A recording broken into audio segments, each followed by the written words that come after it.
Daqui a pouco o Lênin vai estar com a gente aí. Eu queria mostrar um vídeo antes dele entrar, que é do Bolsonaro. Não sei se você viu. Ele, nesse fim de semana, ele falou isso aqui. Para eleger o Supremo Tribunal Federal, tirou o Lula da cadeia e depois o tornou elegível. E depois, o Supremo Tribunal Federal, que 3 dos seus ministros compõem o Tribunal Superior Eleitoral, também trabalharam lá, fazendo gestões para eleger Lula a qualquer preço.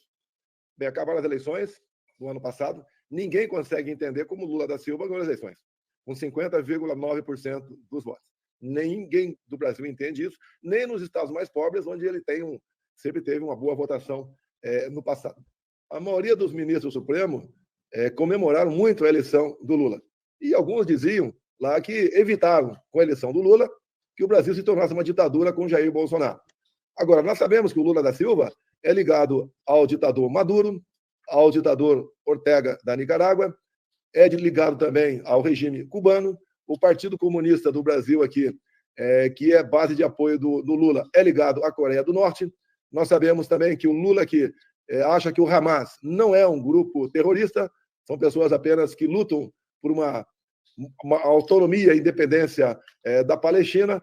Então, o Lula da Silva é ligado a esse tipo de gente. Como o Lula da Silva é ligado também às Farc, as Forças Armadas Revolucionárias da Colômbia, um grupo narco-terrorista lá da Colômbia. Então, o Lula é esse tipo de gente que desgasta os valores familiares do Brasil, que ataca quem produz no Brasil, como, por exemplo, ele detesta o agronegócio brasileiro, ele é contra o armamento do cidadão de bem, ele é um desarmamentista, ele ataca as religiões do Brasil, ele defende o aborto, defende a ideologia de gênero, ou seja, é uma péssima pessoa em todos os aspectos. E essa pessoa foi colocada lá por essas pessoas, no meu entender, ou foram ajudadas por essa pessoa, dizendo que ele fez voltar a democracia em nosso Brasil. Completamente diferente do sentimento da grande maioria do povo brasileiro. Tem mais um trecho aqui dessa entrevista. Fizemos a nossa parte no tocante à pandemia. E mais, fui contra a política do fica em casa, a economia a gente vê depois. Ou seja, também zerei os impostos de todo e qualquer produto que os médicos aconselhavam ser usado para combater a pandemia, como, por exemplo, a vitamina D. Também a questão da máscara, falei que ela era completamente ineficaz. Hoje, o Conselho Federal de Medicina do Brasil disse que a máscara foi, não ineficaz, mas foi prejudicial à saúde dos brasileiros por ocasião da pandemia. Também aqui tivemos uma coisa inacreditável. Quando falava tanto em afastamento, distanciamento social, os presos não morreram no Brasil.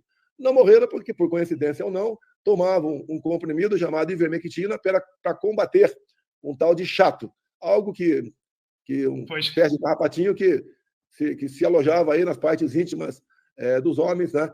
E isso daí talvez tenha sido o diferencial para que não morressem presidiários no Brasil. E também muitas medidas tomamos nesse sentido, mas a mais importante foi dizer que quem decidiria se haveria ou não um tratamento precoce para a Covid seria a classe médica, e não a imprensa brasileira. Aí tem mais um trecho. Esse Vinícius Bettiol é um influenciador interessante do X do Twitter. Um governo que decidiu desarmar a população... Tá compartilhando aí? Tá dando para ver? Tá dando para ouvir bem, Kiko. Terrível esse cara.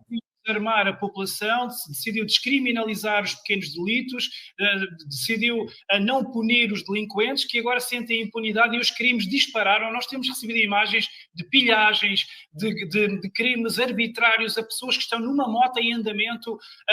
Piorou assim tanto a situação no Brasil com estas medidas, que o presidente que diz que é só para tomar uma cervejinha, portanto não faz mal a roubar um celular. Como é que está a situação?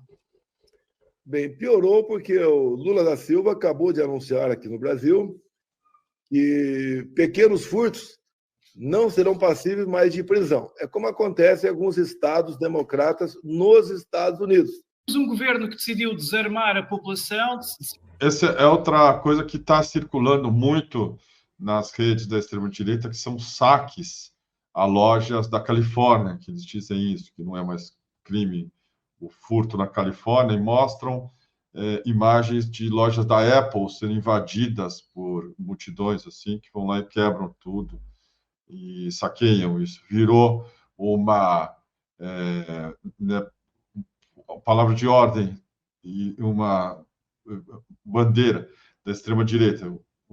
A esquerda sempre pensando nisso, que a esquerda não sabe lidar com a segurança pública e, pelo contrário, é aliada dos criminosos. O Bukele falou do Lula hoje, e o Bukele, que é aquele autoritário, populista, de extrema-direita, que está fazendo estrago em El Salvador, e ele atacou o Lula também. Olha o discurso como é parecido com o do Bolsonaro no tocante, como diz o Bolsonaro, a segurança pública. Sí, he conversado un par de veces con el presidente Lula, pero jamás me ha mencionado el tema de seguridad. Me imagino que él tendrá su forma de el acercamiento, de abordaje que quiera hacer a la situación. Nunca hemos conversado de ese tema. Yo creo que El Salvador lo que le muestra al mundo es que todos los problemas tienen solución cuando hay voluntad política. Yo creo que lo que El Salvador está haciendo probablemente tendrá muchas diferencias con lo que necesita hacer Brasil, pero sí, lo que a muchos gobiernos les molesta es que El Salvador demuestra que todo se puede hacer con voluntad y que cuando un país no resuelve su problema, sobre todo de delincuencia, es porque no hay voluntad de resolverlos, y en algunos casos porque son socios de los delincuentes. Y entonces, pues obviamente no van a atacar a sus socios. Atacar a la delincuencia tiene muchos costos, pero el primero, para un socio de los delincuentes, es que pierde su negocio. Tiene que ser alguien que no le importe los delincuentes, que no le importe la economía criminal, que esté dispuesto a quedar en la economía criminal y a poner a los delincuentes a la cárcel para que lo puedan solucionar. Entonces, ¿la receta de El Salvador se puede aplicar copy-paste en otro país del mundo? Lo dudo. Pero el ejemplo de El Salvador puede servir, que un país tan pequeño, tan pobre como El Salvador está solucionando sus problemas con voluntad política y apoyo del pueblo, sí. Y por eso ese ejemplo aplica en Brasil y en cualquier país del mundo. Vocês viram aí um pouquinho ele associando o Lula ao narcotráfico e dizendo que não sabe o que o Lula pensa sobre a segurança pública. É sempre a mesma história. E quando o Bolsonaro também repete ali esse tipo de retórica, eles estão fazendo uma coisa muito concatenada. Assim, tem um método por trás disso aí. E o fundamental, né? Você pensar que o Bolsonaro está solto ainda, falando o que fala, atacando o Supremo Tribunal Federal, dizendo que a eleição foi roubada, dizendo que não sabe como é que o Lula chegou lá, falando ainda contra as vacinas, mas perguntando até quando? Até quando?